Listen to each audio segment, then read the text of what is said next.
What's up, SnowTrax Nation? Luke here, bringing you another walk around video of a new model for 2023 from Thundercat. This is called the ZR RXC, and this is, for all intents and purposes, Thundercat's cross-country race sled.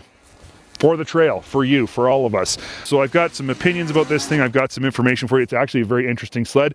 But before I go any further, make sure you hit that like button, subscribe to the channel if you appreciate and like these videos and you want to see more. Turn the bell on so you get notified when we upload.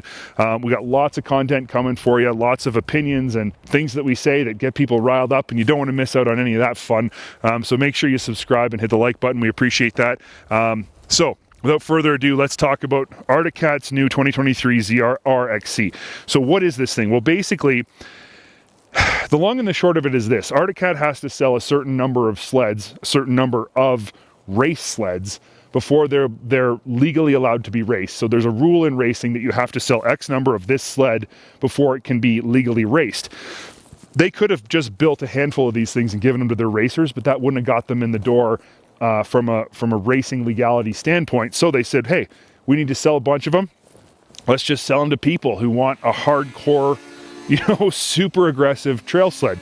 And that's basically what it is. But it's so much more than that after spending a bunch of time on it. Let's just talk about some of the things that make this different from a regular ZR 6000. First of all, you've got a full set of QS3 Kashima coated Fox shocks on here all the way around. And they are valve stiffer than your normal trail set of QS3s.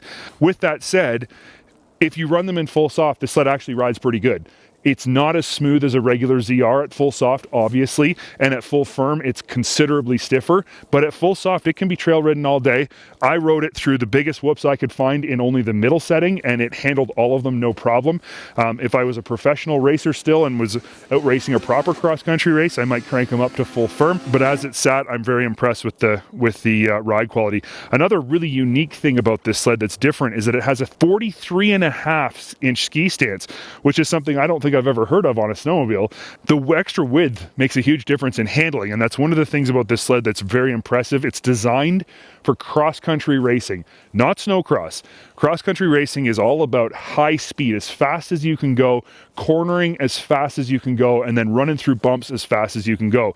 But the cornering is a big one. They oftentimes say that a cross-country race is won and lost in the corners.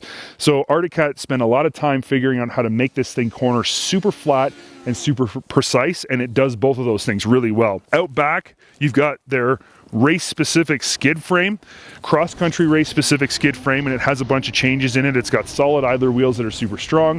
It has a 7-position coupler block, so you can tune the weight transfer specifically to the type of riding or racing that you're doing. It's got a 4-inch longer front arm, just a lot of little differences in the skid frame, a 4-wheel rear axle. It also has an 8-tooth driver on the drive axle, and that's simply just to give you more ground clearance. When these guys are racing cross country and they're hitting approaches, they're pounding through sometimes low snow areas with rocks and stuff, it gives them more ground clearance, which is really a cool idea. Now, of course, if you just look a little bit further up, this thing's got the weirdest seat I've ever seen on a snowmobile. It almost looks like it's supposed to be a 2-up seat, but it's definitely not. When you look at it, it's weird, but when you ride it, it actually works really well. And the idea is that when you ride a snowmobile, this portion here, this raised portion, is actually where your butt sits. Naturally, when you sit on the sled, you sit here, not here. You don't even notice this notch cut out when you're just normally riding.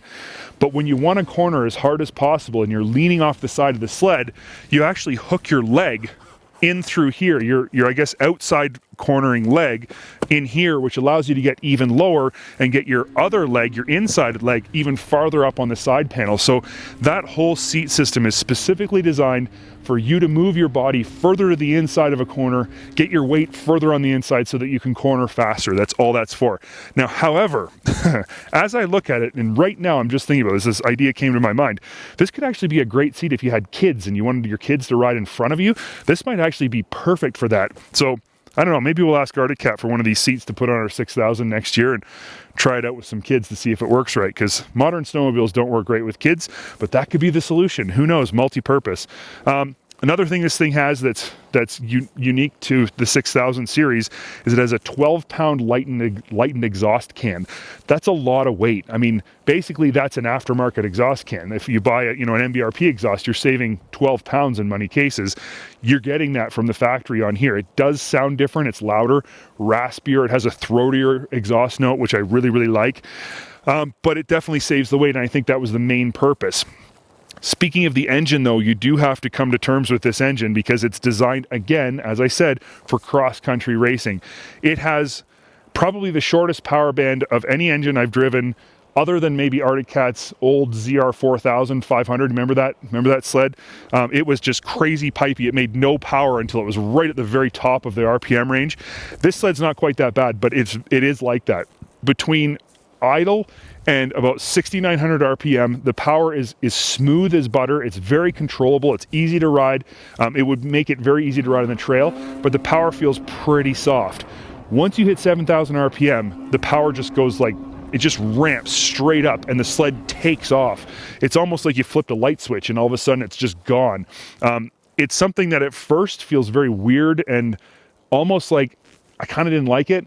And then the more I rode it and the faster I rode it on the trails, the more I pushed it, the more it became a non-issue and basically an invisible. I didn't even notice it and it didn't bother me at all. But it is something you have to understand about this sled. So the rest of the sled is very similar to your standard, ZR 6000. You've got your regular switch gear, you've got your normal gauge. This sled actually comes with a windshield. A lot of your other race sleds for the trails, like an XRS or like an XCR, most of the time they come with no windshield. This thing comes with a really decent windshield that's actually very warm, which is really, really nice. It comes with a 12-volt outlet still, so you can hook up your coffee maker, 12-volt coffee maker if you want while you're racing. But it has all that kind of normal stuff that a normal ZR 6000 would have. It's got a tether from the factory, just basically the normal stuff, and it works really, really well. Is this a sled that you should buy for the trail? I'm not going to answer that question right now. You're going to have to watch the test ride to find out what my opinion is on that, and the test ride's coming out, next season is when we're going to air it. But for now, just let me say that I've enjoyed my time on this. It's definitely not for everybody, but there is definitely a certain group of people who this sled is built specifically for. Your average guy who loves to pound bumps as hard as he can, somebody who's not afraid to hit some jumps and catch some air. This is the kind of sled for them. So I'm not going to say any more than that. You're going to have to watch the test ride to find out the rest of it. But for right now, what I will say is that this is a very impressive snowmobile. It's a great move by Arctic Cat to bring race technology to the trail without watering it down, without making it kind of race for the trail, if you know what I mean. So anyway, that's the ZR 6000 RXC from Arctic Cat in 2023. Definitely check it out online, check the specs, and hopefully you guys enjoyed this video. Hopefully this answered some of your questions, or maybe created more questions. If that's the case, feel free to ask those questions in the comments. We do try and read them every time. We try and respond to your comments as much as possible when they're actually constructive comments and worthwhile answering. So definitely ask those questions. We appreciate you guys watching. We appreciate you clicking the like button, and we've got lots more content coming for you in the near future. So make sure you stay tuned to the SnowTrax YouTube page for more.